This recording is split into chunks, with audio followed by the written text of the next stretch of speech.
Welcome to the Way of the Taibhsear podcast. This is episode 18, The Inner Journey.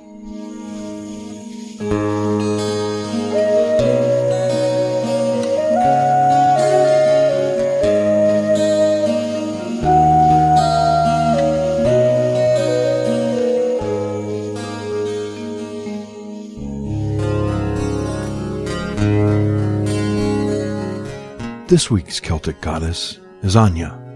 She's the Irish goddess of love. She also rules over peace, prosperity, and the summer months. Her symbol is a scarlet mare, and she's also associated with the Irish horse lore. In many lands, a midsummer night feast is held in her honor, and this tradition is honored at the summer solstice by many modern druids. Igobel is Anya's mother, and she is the sister of Finan and Eileen. In some myths, her father is the sea god Manannán mac Lir. In other myths, he is her husband. The ancient name of the hill of Knockanee in County Limerick in Ireland is Knock Anya. This and the surrounding areas often hold bonfires and feasts in her honor.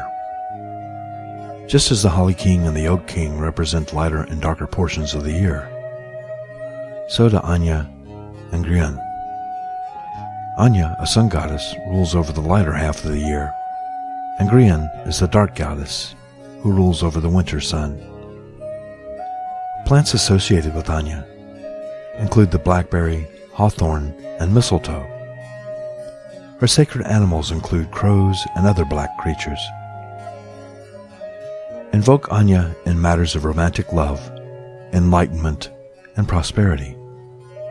If she has come into your life, you may need assistance with relationships or in planning for your future security.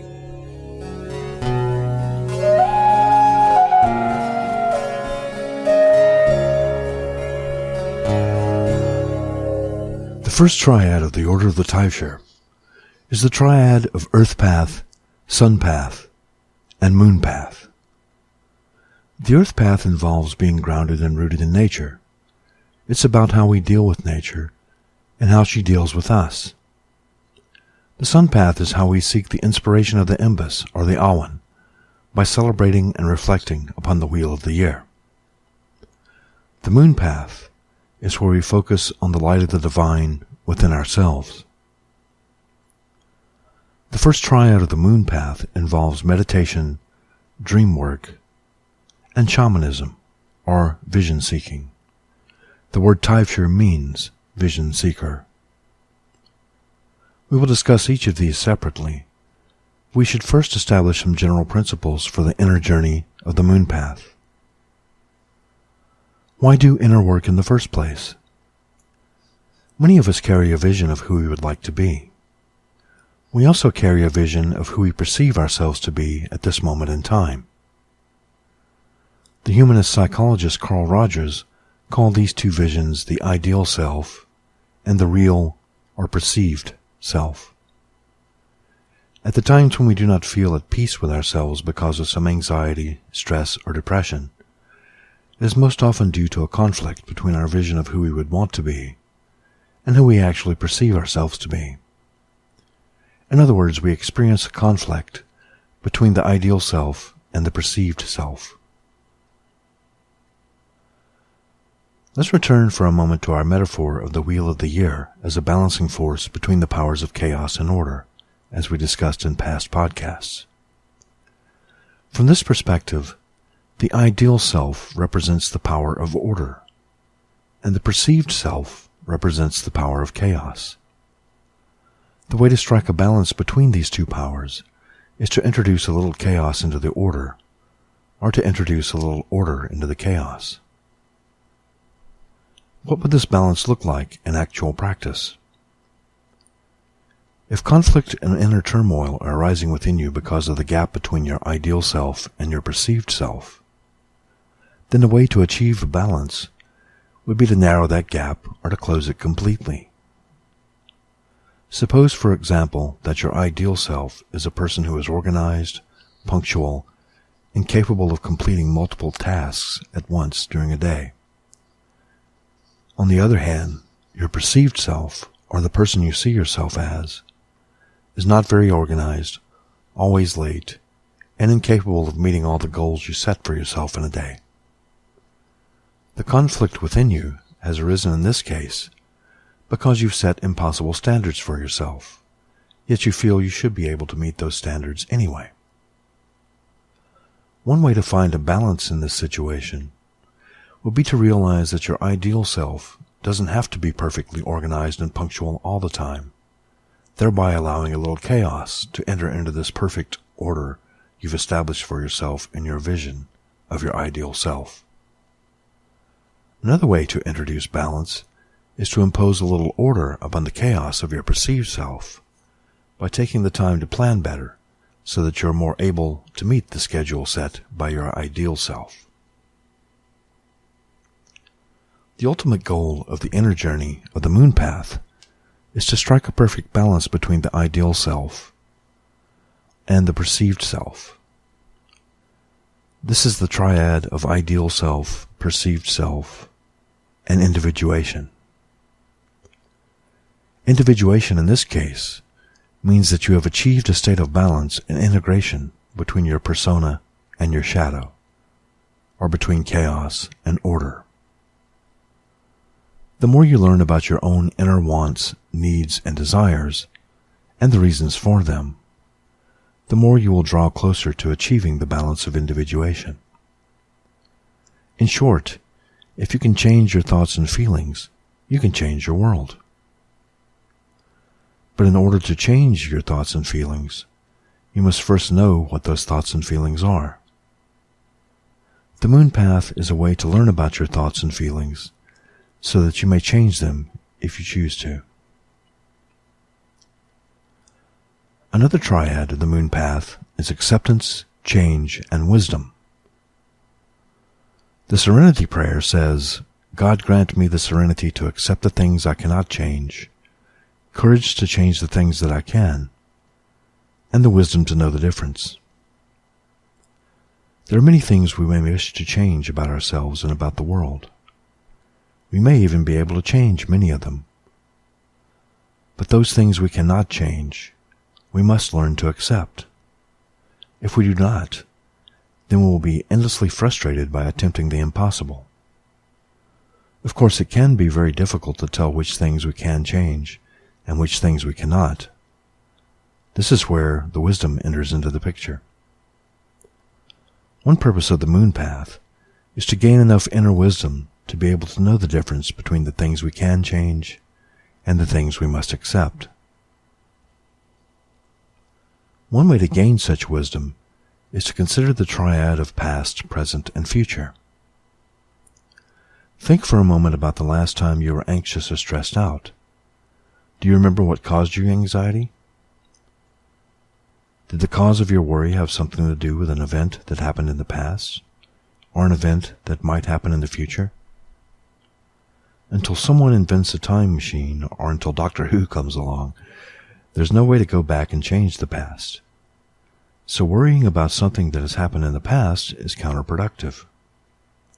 Likewise, if you're worrying about something that may or may not happen in the future, you're wasting your energy that could be better put to use in the here and now. Unless you have a crystal ball or a gift of clairvoyance, there's no way of knowing for certain what may happen in the future. By worrying about it, you're expending energy that could be better used to prevent possible future disaster from happening in the first place. Let's bring all these triads together now in order to establish a framework for taking the inner journey. When conflict arises within you due to the conflicts between your ideal self and your perceived self, you restore the balance and eliminate or reduce that conflict by seeking wisdom through acceptance and change. If the conflict between your ideal self and your perceived self has to do with something that happened in the past or something that might happen in the future, then that is something you'll have to learn to accept, since it's impossible to change the past and it's impossible to predict the future with any degree of certainty. The only changes you may make involve things that are happening right now, in the present moment.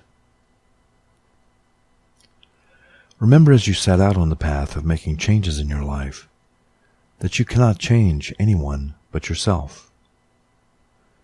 If problems arise in your life because of the actions of another person, you cannot force that person to do anything. All you can do is to accept that they are who they are. Knowing this, you may then change yourself so that you can accept others more easily. This acceptance can occur more readily if you learn to let go of the past and the future and focus only on the present moment. If, like most people, you find yourself troubled by events from the past, here's a brief banishing ritual that will help you to bury the past and let it go. First, it may help to let others know what you're planning to do. They may be able to assist you with the ritual, or at least to offer emotional support. Create an outdoor space for the ritual. This needs to be a place where you can actually dig a hole for burying the past. Next, gather your support team together, if possible. Dig a hole in the ground and have them circle around it. Write down the nature of the problem that you need to bury, preferably on a piece of parchment. Fold the parchment and burn it while speaking the following. I am letting go of this. I no longer need to carry this burden. It has fulfilled its purpose. I am grateful for what I have learned by carrying this problem, but having learned its lessons, I now choose to be free of it. After burning the parchment and speaking the words above, place the ashes in the hole and bury them. You may offer a libation to the gods and goddesses by pouring water, ale, or something similar into the ground. Now thank those who gathered to assist you with this rite. If you would like to make this a group affair, each person could write down a problem from the past they wish to bury. Each writes their own problem on a parchment, burns it, and then places the ashes in the hole. Then each takes turns shoveling dirt into the hole. You may also wish to sing a song or a chant during this process. The key to balancing acceptance and change in your life is to learn more about yourself and your place in the world. The way to do this is to study the First Triad of the Moon Path, which is, as we stated earlier, meditation, dream work, and vision seeking, or the way of the Taibhsear. The basics of this triad are as follows. Meditation is the process of inner contemplation, in which you elevate your consciousness by directing it to specific activities.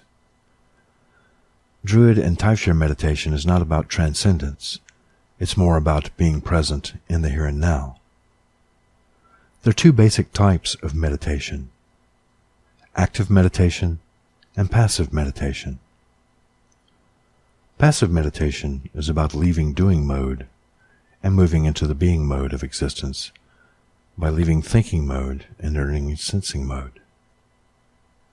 Active meditation involves focusing your consciousness on a particular activity. Examples of active meditation would be the body scan meditation, or any type of creative visualization meditation, such as the Druid's Egg or the Cave. We'll be discussing those meditations in future podcasts. Dream work is much more than just dream interpretation, although it can involve that as well. Dream work is a preliminary step to vision seeking, involving learning how to move from being a passive observer of your dream states to becoming an active participant through the skills of lucid dreaming and creative visualization. Vision seeking, or the way of the Taibhsear, is the way in which we communicate with the spirit world, or if you prefer, the way in which we explore the deep recesses of the collective unconscious mind hidden within our own minds. It's the way by which we enter into the other world to commune with the ancestors. Some believe that this is actually accomplished by making contact with the ancestors in the other world, while others see such contact as taking place within our own minds, perhaps through the agency of genetic memory.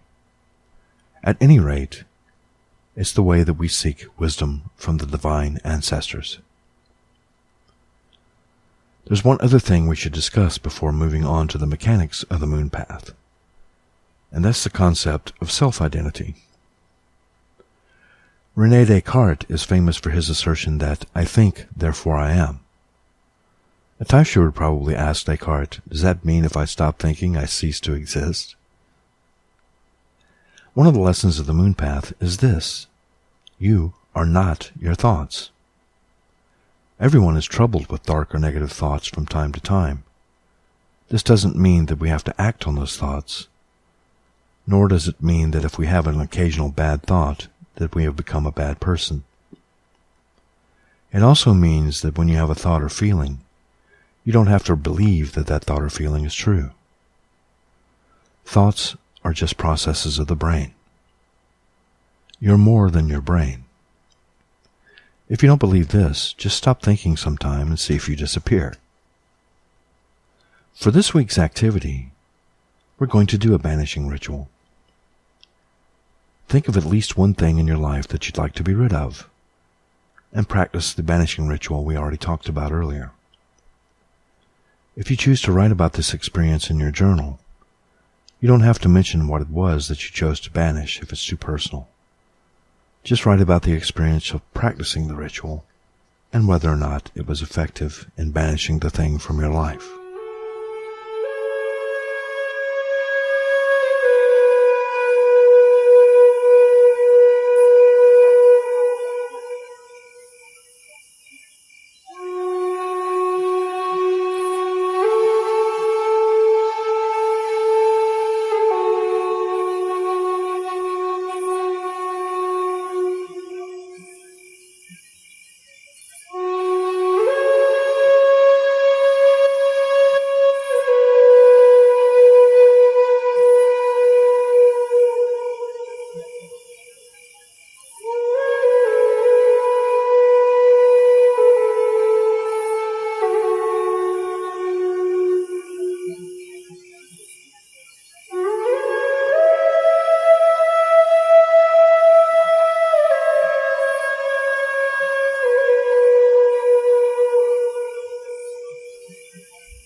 To begin this meditation on the meaning of the Awen, first center yourself by emptying your mind of all thoughts.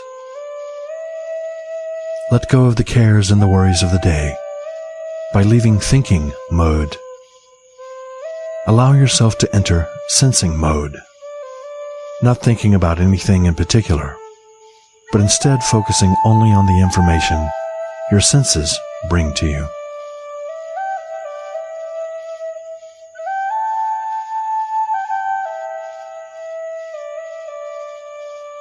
When you feel centered, ground yourself by drawing energy from the earth.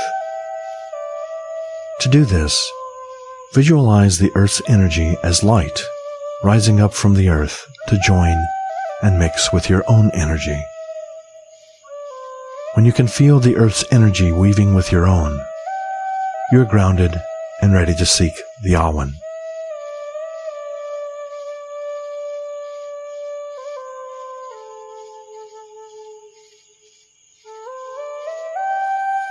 Awan is a Welsh word roughly translated as divine inspiration. In Irish, the word for Awan is imbas, and in Scots it's iomas. The Welsh word is Indo-European in origin and comes from the root yule, which means to blow. In this sense, it could be seen to mean that which takes one's breath away. In other words, the Awan is that which is awe-inspiring.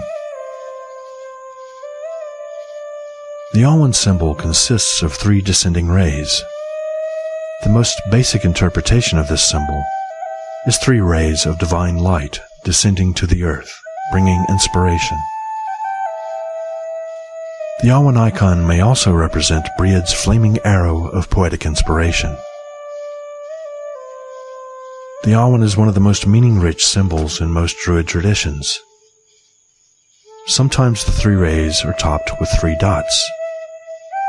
These 3 dots represent the 3 drops of inspiration Taibhsear received from Caridwen's cauldron of inspiration.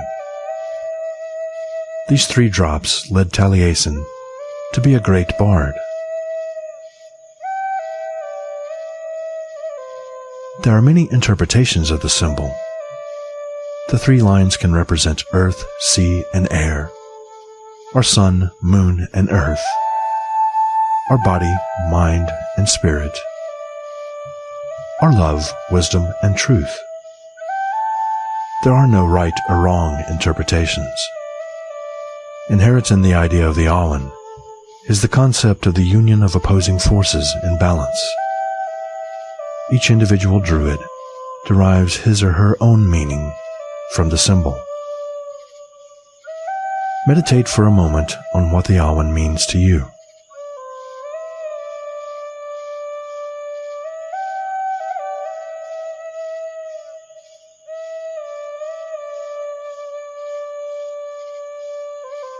More important than the symbol itself is the idea it represents. Awan is the concept of divine inspiration. It is the inspiration of truth. The core element of Druidry is to seek the Awan. The tools and techniques of Druidry are designed to help a Druid achieve Awan. If you've ever had a moment of inspiration when the solution to a problem seemed to come to you in a flash, you've experienced the Awan. If you've ever been particularly moved by a piece of music or a well-acted scene from a drama, you've experienced the Awan. Meditate for a time on the ways that you have experienced the Awan in your life.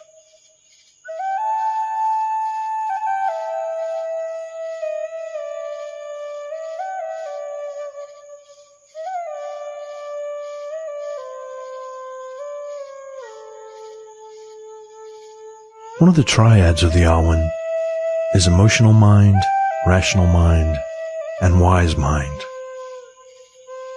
In emotional mind, you're reacting totally based on your emotions. If you have trouble controlling your anger or any other powerful emotion, you're in emotional mind. Rational mind, on the other hand, is totally devoid of emotion. Wise mind is a balance of rational mind and emotional mind in perfect harmony. Wise mind is the source of poetic inspiration. It is the Awen.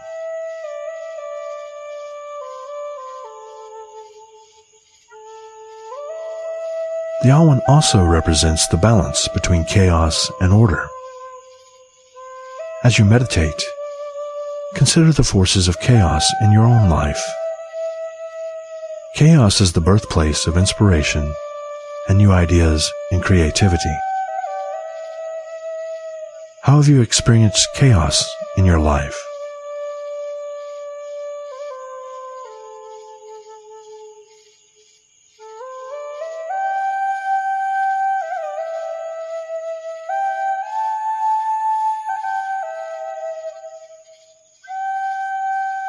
How has this chaos led you to seek new knowledge?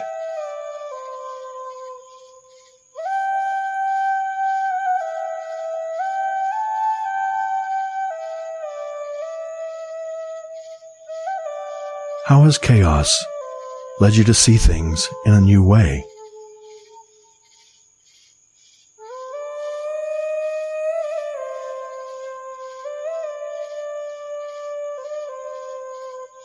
How has chaos led you to the Awen?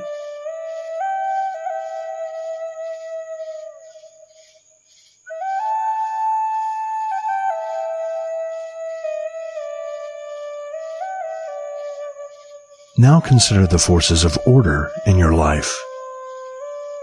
Order is the birthplace of stability and confidence. How have you experienced order in your own life?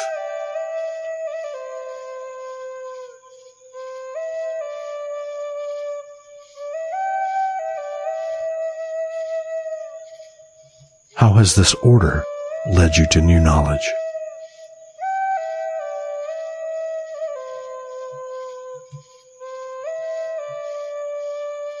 How has order led you to tame the forces of chaos and to master them?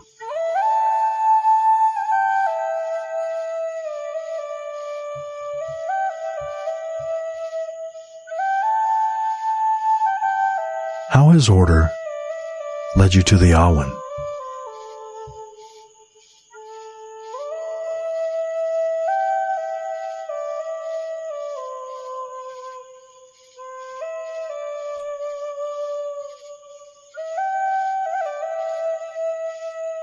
Now consider the forces of unity in your life.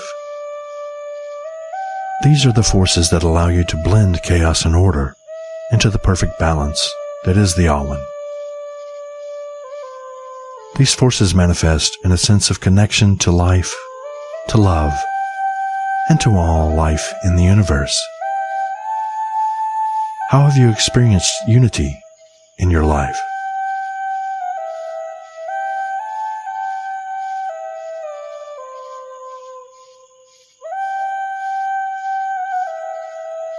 How has this unity led you to seek new knowledge?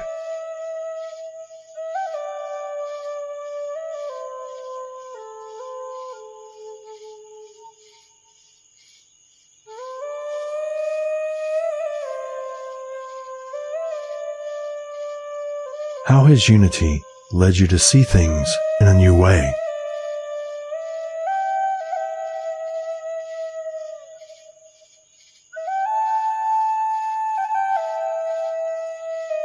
How has unity led you to experience the Awen?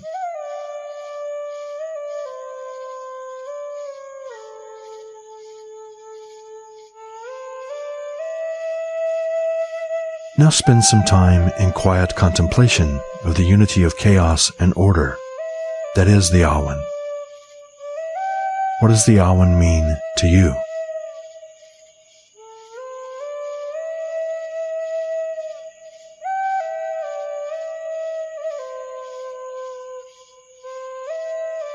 How does the Awen manifest itself in you?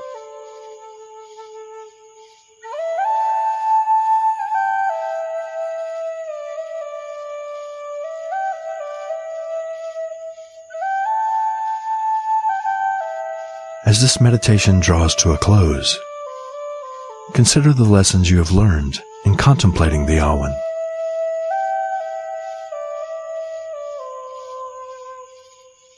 Allow yourself to slowly come back to this world by gradually becoming aware of your surroundings.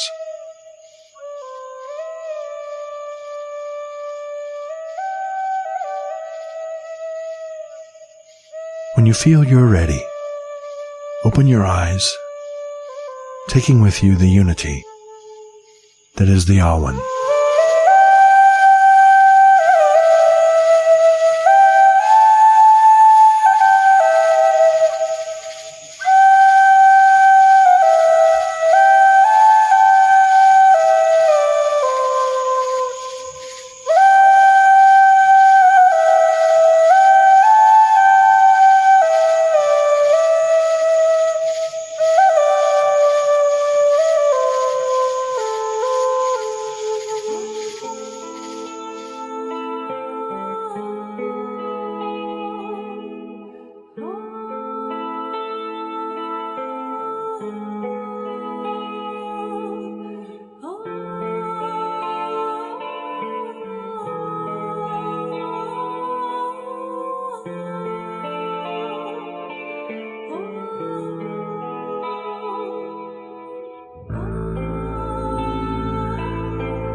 Traditional people of Indian nations have interpreted the two roads that face the light-skinned race as the road to technology and the road to spirituality. We feel that the road to technology has led modern society to a damaged and seared earth.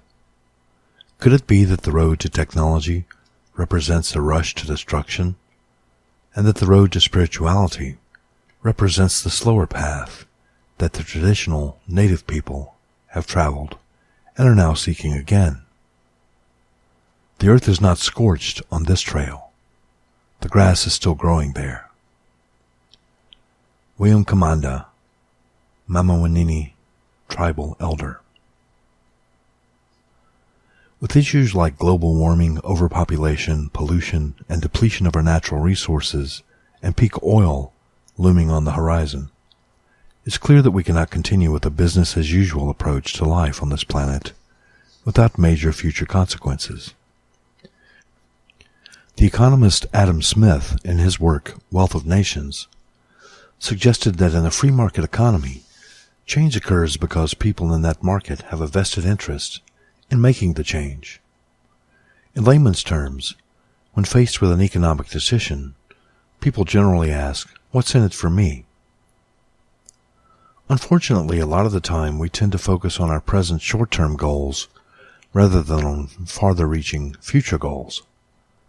When it comes to taking care of our home, the planet Earth, there doesn't seem to be any immediate advantage to living a more sustainable and environmentally friendly lifestyle. We're creatures of habit, and it's hard to change if we don't see any immediate advantage in doing so. The problem is that an increasing body of evidence indicates that we're having a significant negative impact on the ecosphere. If we don't focus on the long-term damage we're doing to the Earth right now, it may be too late tomorrow. While environmental awareness is on the rise, there are still many who think that sustainability isn't an issue that they should be concerned about. I think that the main reason for this is that people focus on the short-term expense and inconvenience of moving to a more sustainable lifestyle instead of seeing the bigger picture.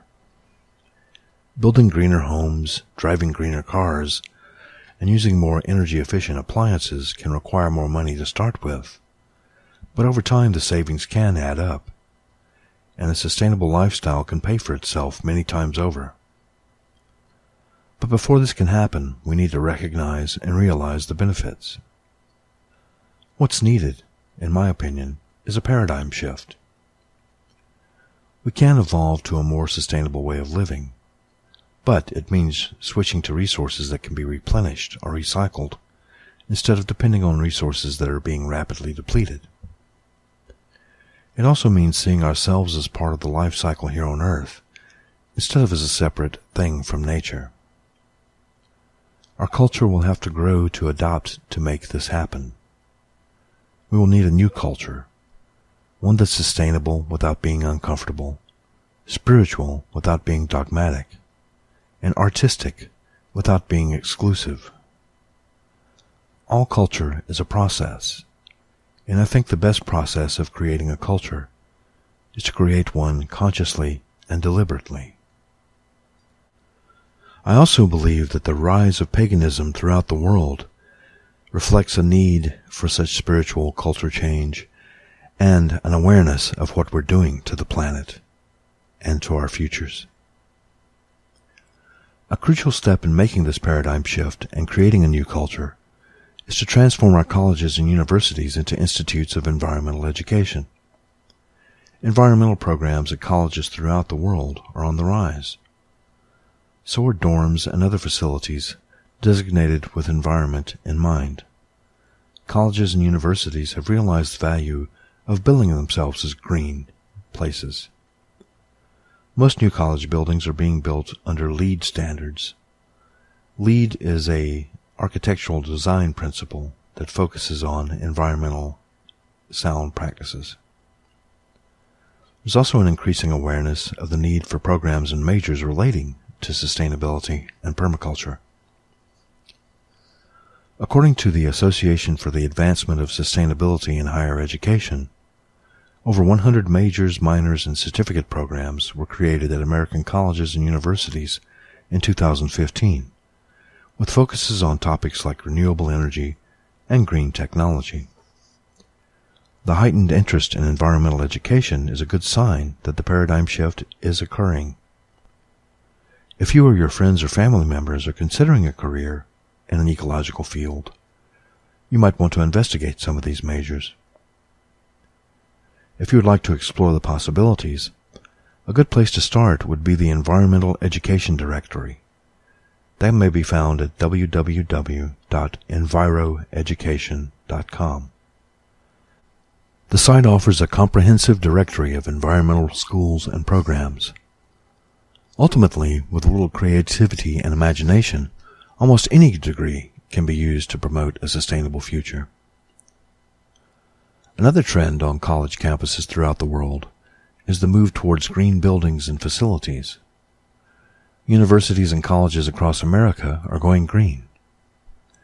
In addition to being good for the environment, green facilities may also help to retain students. A 2005 study by the Turner Construction Company reveals that over 70% of school administrators believe that green buildings and facilities enhance a school's ability to recruit and retain teachers and students, and they believe that students perform better in green classrooms. Administrators also think that having green facilities on campus makes their universities more attractive for research grants. Green colleges and universities are very popular now.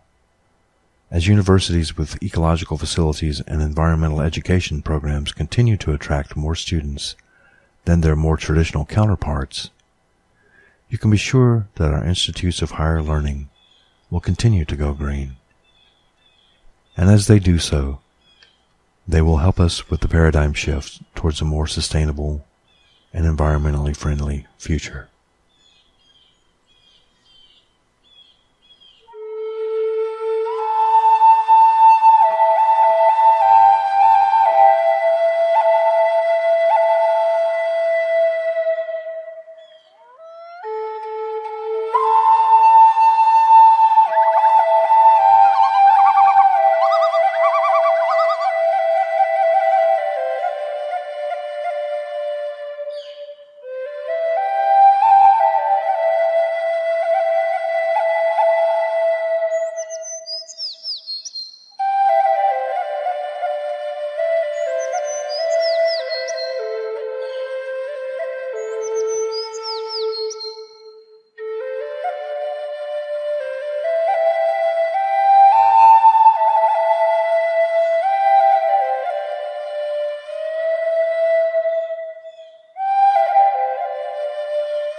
In the way of the Taibhsear, we use the Celtic tree alphabet known as the Ogham.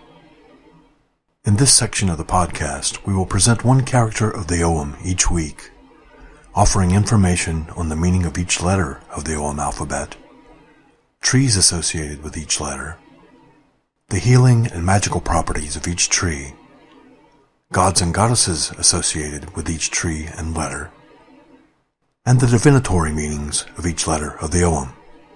Since we will be discussing medicinal uses of the plants in this segment of the podcast, please remember that herbal medicine requires caution and practice. None of the medicinal uses discussed on the Way of the Taibhsear podcast should be attempted by a novice. Some parts of the plants of the Ogham are poisonous, and people with allergies should also be aware of the potential allergic reactions to plants. If you are interested in herbal medicine, find a skilled practitioner and take lessons. Do not attempt to use medicinal plants without the supervision of an expert.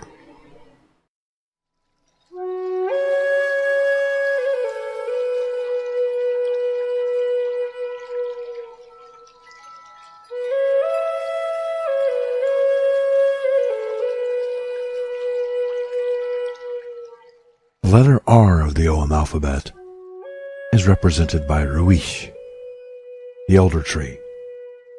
Its divinatory meaning is conversion, transition, and rebirth. Healing properties of the elder. Fresh elder bark can be used to induce labor or to relieve headaches. Steep the flowers of the elderberry to make a tea for soothing sunburn pain. Inhaling the steam from elderberry flowers eases asthma attacks. A poultice of elderberry flowers has anti-inflammatory effects. For those of you who are dieting, elderberries can ease hunger pangs. Elderberries contain antioxidants that prevent aging and help to stimulate the immune system. The berries and leaves are rich in vitamins A, B, and especially C. The flowers and the berries may be made into an ointment by boiling them in lard of some sort. The resulting paste may be used to soothe sunburns, other types of burns, and insect bites. It may also be used for rashes and infections of the skin. Magical uses of the elder. The elder is helpful in all magic involving the powers of reincarnation and communion with the other world. Psychopomps conduct the recently departed to the other world, and elder magic is an aid in this duty. Elderberries and elderberry wine are often used to seek visions, especially visions pertaining to the land of the young. Elderberry wine is drunk to aid in divination as well. Elder wood is polished easily to a beautiful luster, and because of this is often used in making beads and decorative jewelry. The stems of the elder are filled with white pith that may be easily removed. The resulting tubes have been used for centuries to make musical pipes and whistles. When used in ritual and spell casting, the music from these flutes is especially powerful in bridging the gap between this world and the other world. If you make a flute of elder wood, fairies are said to come and dance to your tune. Twigs of elder worn in a bag about the neck protect you from physical attack, and a string of elder beads worn around the neck or hung on the doorknob protects you and your home from angry spirits and negative energies. All elder magic is concerned with death, endings, and rebirth. Gods and goddesses associated with this tree are the Morrigan, Bran the Blessed, and the Cailleach.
Listening to the Way of the Taibhsear podcast on International Pagan Radio, where it's all pagan all the time.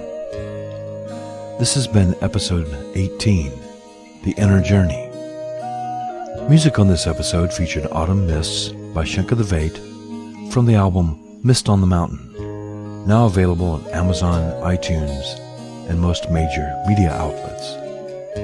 Ballad of the Crystal Skulls by Tuatha, and Mishiyama Gu by Tuatha Dea.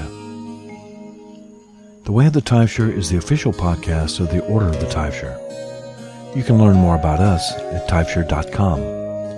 That's TAIBHSEAR.com. The Way of the Taibhsear is a podcast about Druidry and paganism, as practiced by the Order of the Taibhsear. Paganism is a wide and diverse community, and we don't claim to speak for all pagans. You can get in touch with the show at podcast@Taibhsear.com. That's podcast@TAIBHSEAR.com. The Way of the Taibhsear is sponsored by Pagan Promotions. Learn more about Pagan Promotions at paganpromotions.com. Until next time, blessings of the ancestors.